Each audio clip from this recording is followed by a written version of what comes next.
If you're wondering how can you type these special characters or symbols on your iPhone from your keyboard that is built in your device, today in this video I'll show you exactly how.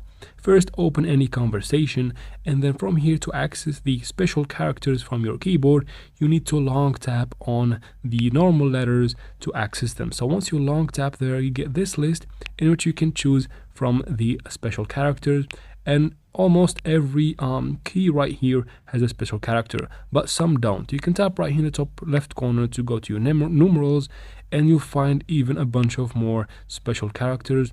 You can tap on the slash, on the zeros. I'll just walk you through on some special characters that you can find on your keyboard, just like that. As you can see, not every key, as I said, has a special characters hidden in it, but most of them do.